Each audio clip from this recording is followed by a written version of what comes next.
If we're trying to prove our credibility, then that diminishes our credibility. We think showing it is about saying it, but Mm. it's actually about what non-verbally what we're doing. I really like framing a keynote or a TEDx anytime you're up in front of an audience as what is the gift I'm giving? You're listening to Solving for Joy. I'm your host, Dr. Chrissy Ott, a multi-boarded integrative physician and professional certified life and career coach. This podcast is about joy, what it means, how we find it, and the creative ways people are solving for it in their own lives. I'm so glad you're here. Hello, hello, hello, friends, and welcome to today's episode of the Solving for Joy podcast. I am so delighted to be joined for a second time today by my dear friend, a friend of the Physician Coaching Summit and a friend of the podcast, Cesar Cervantes. You will know him from his own TEDx talks and from his entire business coaching and writing speeches for people seeking keynotes and TEDx talk opportunities.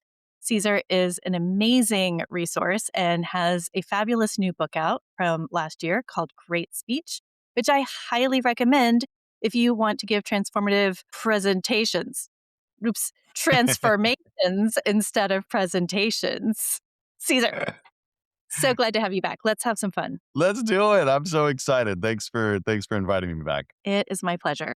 So first, I want to let our audience in on how much fun we had last November at the Physician Coaching Summit. Tell me all about your experience of that time. Well, I'm not one to how should I say, pamper myself. But I really allowed myself to be like, all right, I'm in a spa. Let's do this thing. Right. So I have to start there. It was such a beautiful location. And like you just get into this spiritual sort of mindset about the beauty of what's around you and taking it in and taking care of yourself and going inward, seeing growth not as this like system of like let's go get it and more of just like a natural state of existing. I did a sound bath which was so cool and I got to experience several of the sessions and I was just so grateful to be there and to contribute in a small way. I loved it. It was fantastic. And it was so nice to have you there. Thank you. My biggest memory from our time together at the summit was how it looked like the Pied Piper had come to town when you offered a free 30-minute consult and the entire room got up and chased you over to the table.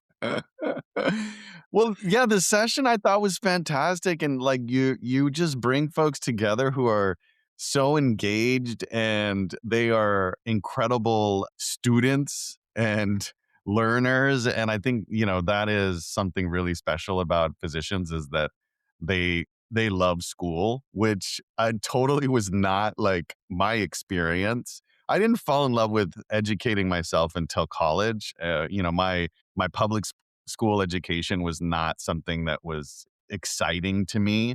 But I used to see those folks in school, like physicians. I have a friend who ended up becoming an ER doc. I went to school with her since kindergarten. Her name's Brenna.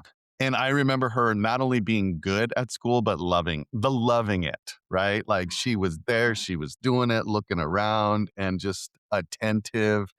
And I used to long for that desire. And it just wasn't natural to me to be able to sit in classrooms, right? But as a speaker, to have a room full of folks that are like that, it's incredible. And they arrive and then they want to engage more. And yeah, it was so cool to see Mm, I really identify with Brenna. it. Like, as a young person, and even today, like, being in the learner's seat, sitting straight up with your head on the swivel it is definitely a happy place for me. Yeah. Like, I just must be really primed for that particular kind of dopamine or that way of getting dopamine. Did you watch Sir Ken Robinson's TEDx talk? He's one of the most popular, and he talks about it's a talk about education and how we learn differently. And so I love that there are those people that exist that fit right into the system, right? And they meet and exceed those expectations and they love it. And we need them because they become doctors and all and the things that really require that attention. And then as he says in his talks, or Ken Robinson says, there's nothing wrong with your child. She's a dancer.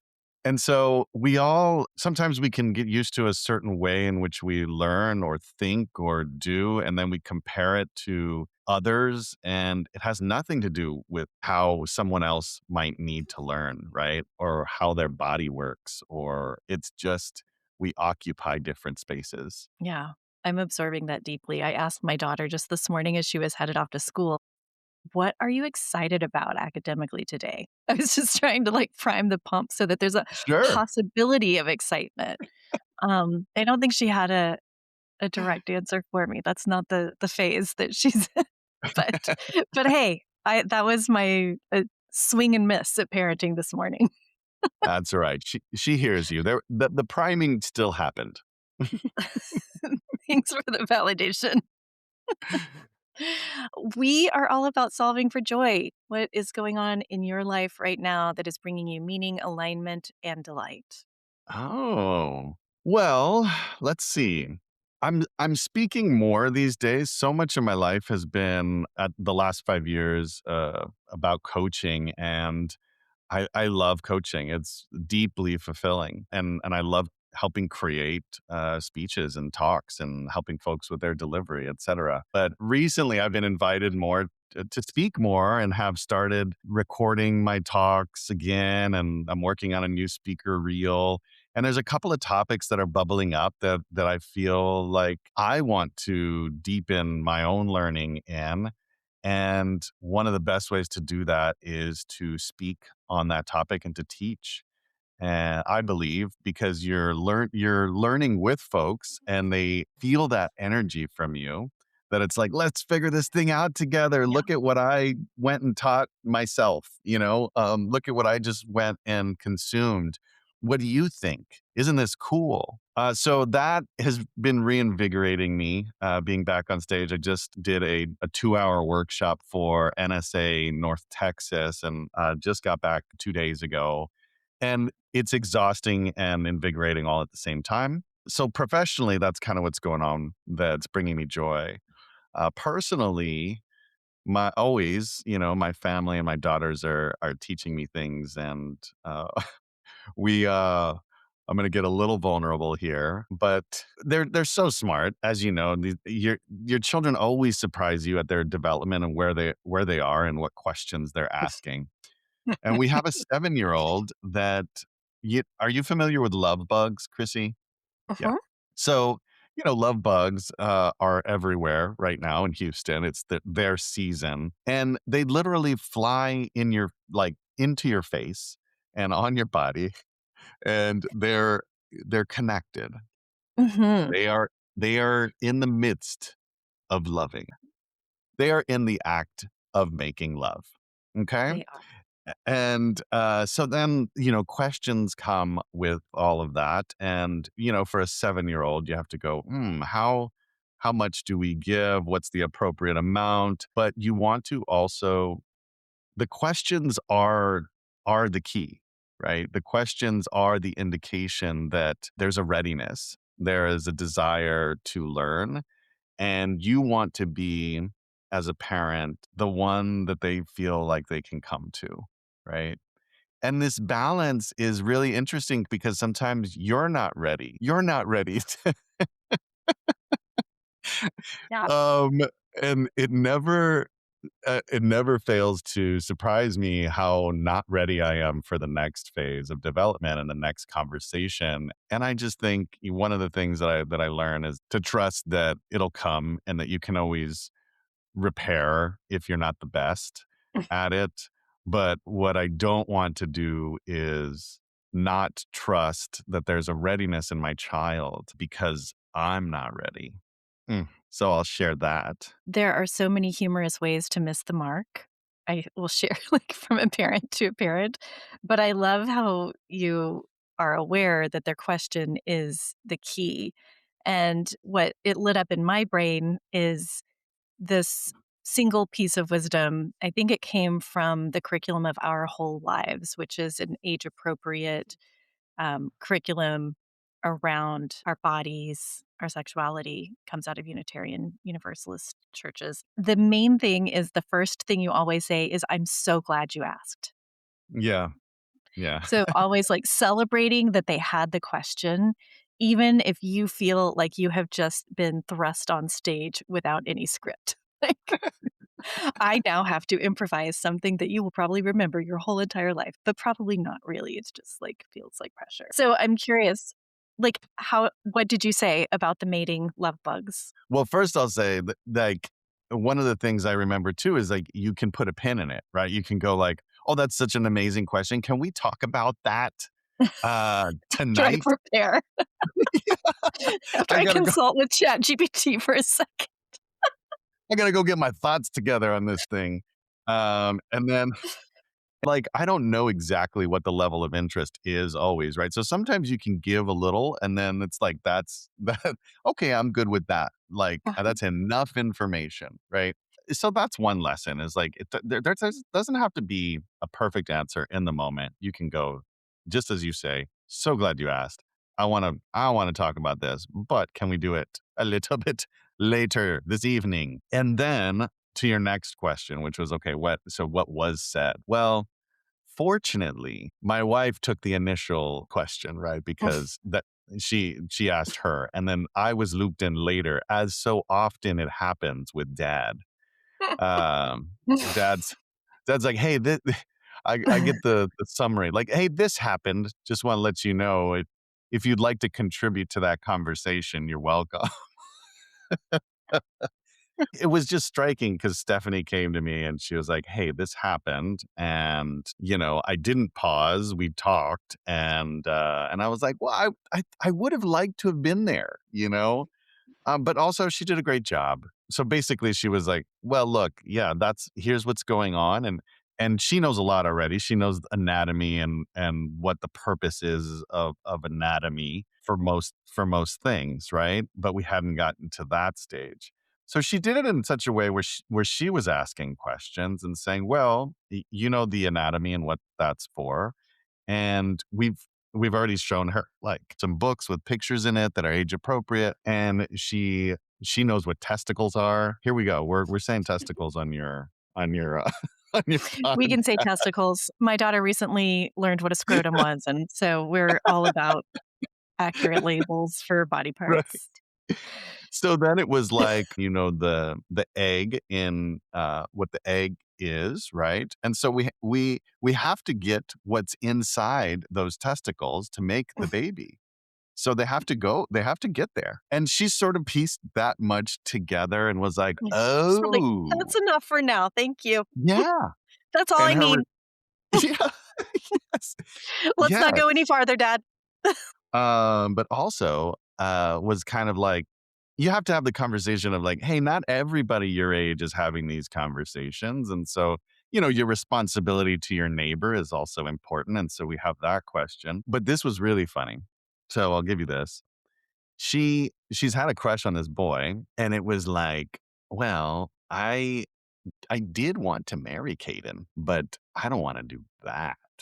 Mm-mm, so, mm-mm. so maybe we'll wait on that engagement. Just do some hand holding, girl. That's right. Dad was happy. Pinkies. Anyway, that's joyful. It was a joyful experience. I just think I love this phase of life. This season of parenting is just so it's very joy filled. I see you enjoying it.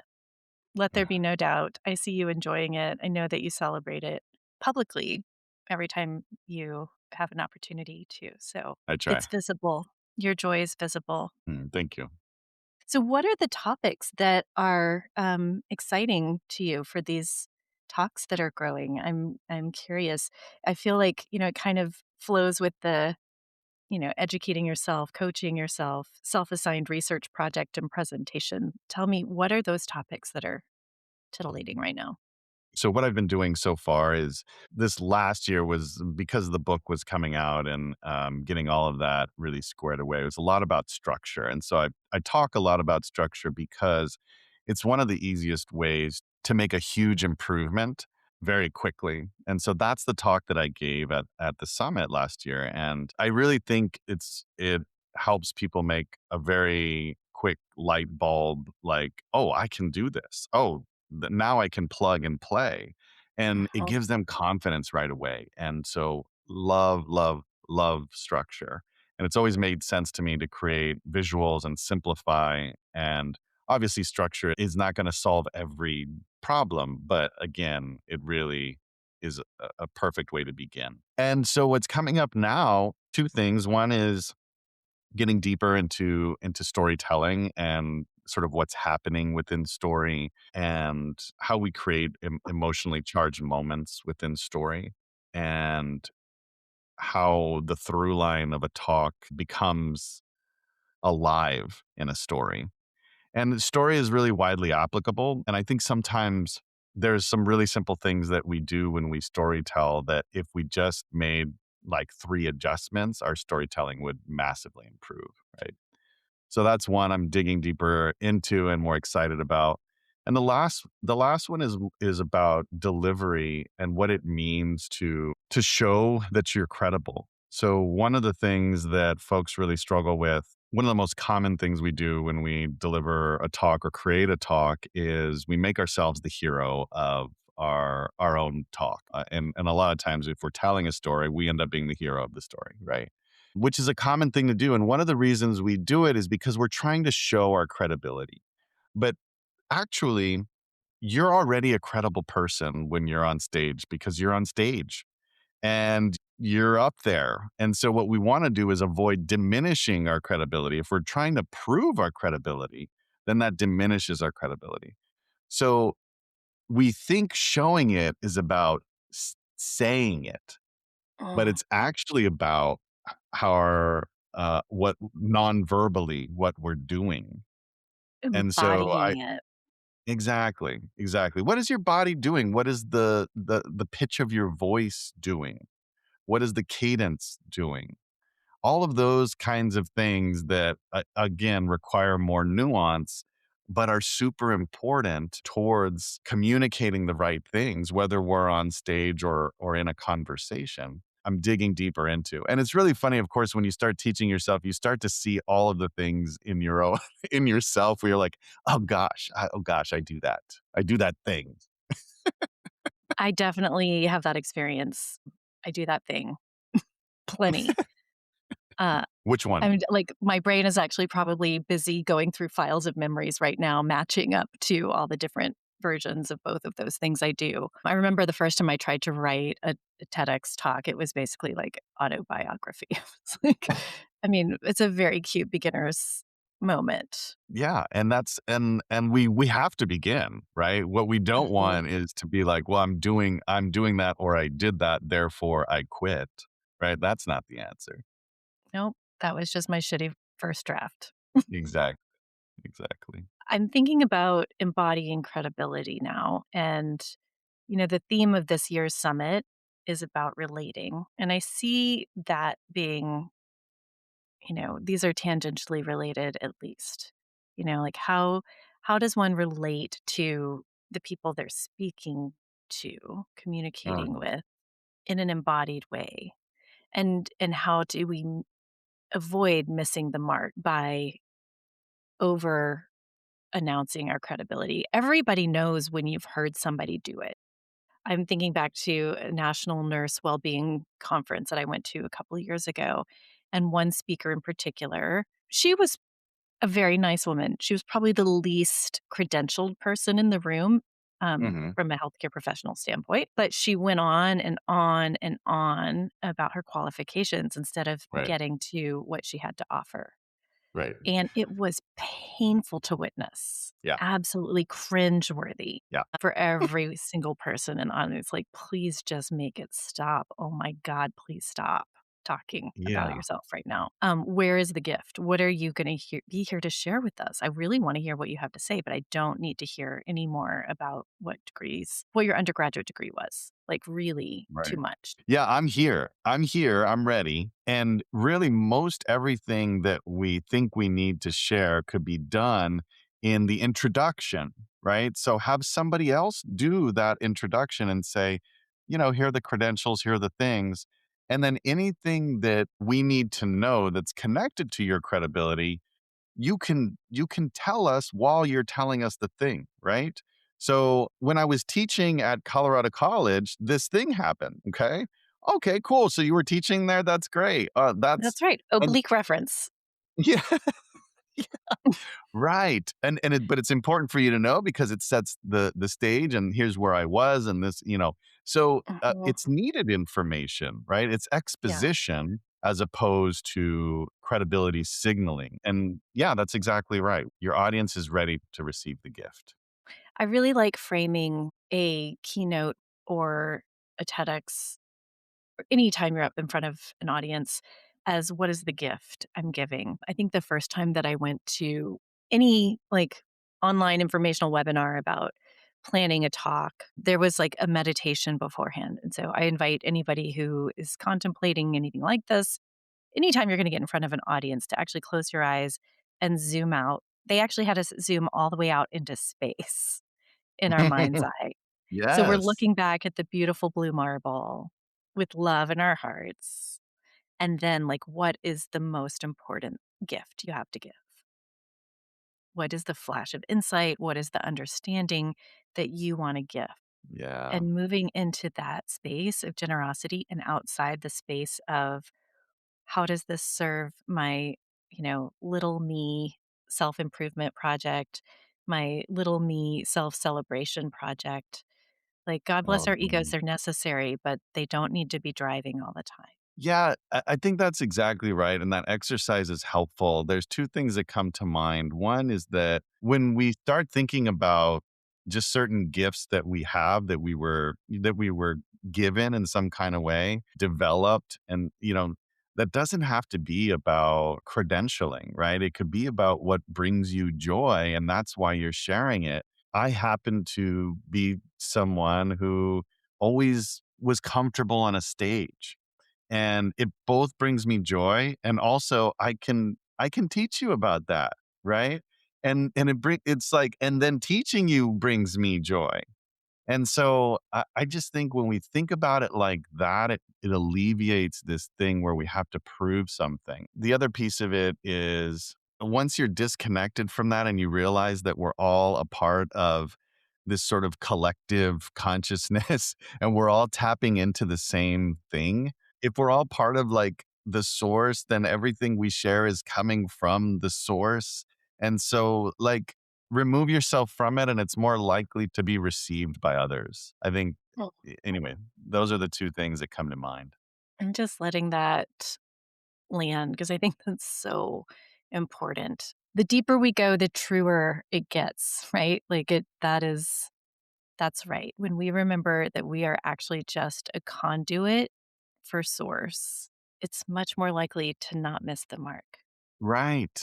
Right. And also there's so much humility that comes from that because you're going like, Mhm. I think this is it. I think this is it. I think this is Um it, not me good. Remember that? Right, it's sort of like, "Hey, I've been listening to this frequency for a long time," or, "I've been listening to this frequency lately, and I think this is what it's saying, and I think I can bring some insight to it. Here we go. Here we go." Yeah. Yes, I'm hearing that. Like, I've been given this particular clarity on this particular part of the whole, and it is my pleasure to share it with you. Right. It gives me great joy. In my parlance, my mission statement, my mantra is may I be of joyful service. May I be of joyful service to the great awakening, whatever that happens to mean on a given Tuesday to me, right? Moving closer to what feels true and connected and free. Ultimately, I want people to be free. And and this is the one that I feel like I've been able to shorten the pain from this because of just, thinking about what it actually is repeatedly. but there's a pain that comes from your joy and excitement to be the conduit to share it. And those, there will always be those that are not able or ready to hear it. And maybe they're receiving a different frequency about something else that is in conflict with what you're saying. And that will always be true.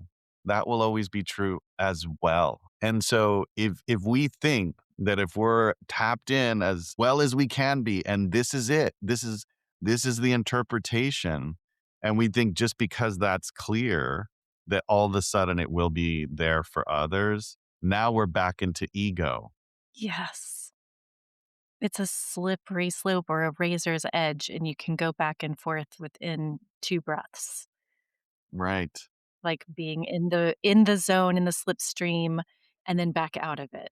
And I experienced that at my last speaking gig where it was really well received. At the same time, this is an organization where there are brand new speakers and then there are veterans that literally have 30, 40 years in the business, right?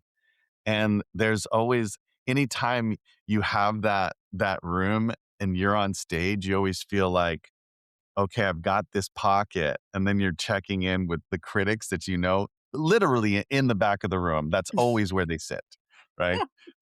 And sometimes they're not sitting, they're standing, they're pacing, like maybe I'll be here for a little bit, like that kind of thing. And there was a moment of sort of I won't even call it feedback. I'll just say like playful critique, that thing where it's like I'm joking, but I'm not. That's sort of like, hey, here's a jab just to let you know, kind of thing. And then you replay that, and there's this mental theater in your mind about who do they think they are? How could they say that? Why would they say that? What are they dealing with that would make them say such a thing? And it's like, it has nothing to do with me. No, Nothing. meanwhile, they're probably driving home thinking, "God, what a jerk and jackass I am. Why did I say that out loud? Why couldn't I just kept that in my stupid head? What is wrong with me?" Maybe not, and maybe, If they're self-aware maybe, and neurotic in that particular way. right. And then there are those, who really intentionally were trying to hurt or harm, but that's always a reflection of something else that's going on, right? So anyway, but yeah, I think so much of life is navigating that thing. And I hear it, from my clients over and over. And there's just a fear of not fitting in, not belonging, not being good enough. And my goodness, that is just, it's consistent our entire lives from the time we're children. And this will take me back to why I didn't love public school. Like there's this constant comparison and this constant separating from each other and Hierarchy. clicking and all of Yeah, that. And, yep.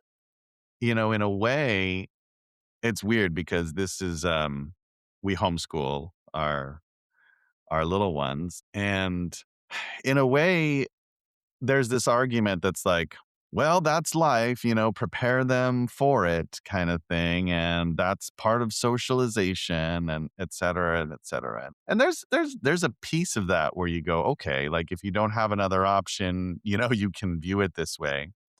And there's an incredible privilege in being able to educate our children at home, which I'm very well aware of. But at the same time, I don't want to prepare my children to be a part of the world. I want to prepare my children to be a part of everything, to be tapped in, to not be responding and reacting to what we need to do to be accepted or to fit in, but to find out who they are within the source. To be in the world, but not of the world. Mm, yes. Yeah, and it's not above it, right? I mean, we're here. Um, but like the closer we can get to that frequency of like, hey, here are the gifts that I was given. Here's what I want to share with you. And to find joy in that process and to turn down the noise of the rest of it. That's what I want for my kids. That's a beautiful note to end on. I mean, it's a supplication, it's a prayer, like, may it be so. Yeah. May our children identify their own through line in real life. Oh, yes. Snap! See how I did Yes. that? Speaking of that, I have to say, I know you were doing this on purpose and you are practiced and absolute, you know, professional at doing this. But as I was re-listening to your speech and watching you go through the structure that you were teaching, it was such a intense meta moment. I just wanted to like high five you again about like chef's Cool, kiss. I'm glad, that came across. That's awesome. Yeah, absolutely. And if any of our listeners would like to hear Caesar's talk from the summit and the other talks, they are available. We will put a link to the Playback Series podcast in the show notes because it is an incredible, incredible set of talks, if I do say so myself as the organizer. So excited that we get to spend some time together again this November at the Physician Coaching Summit. I just am so glad that you are doing what you are Me doing in the world. Me too, I can't wait, Chrissy, I can't wait. All right. Until next time, my friends, we'll talk to you then. Have a great day.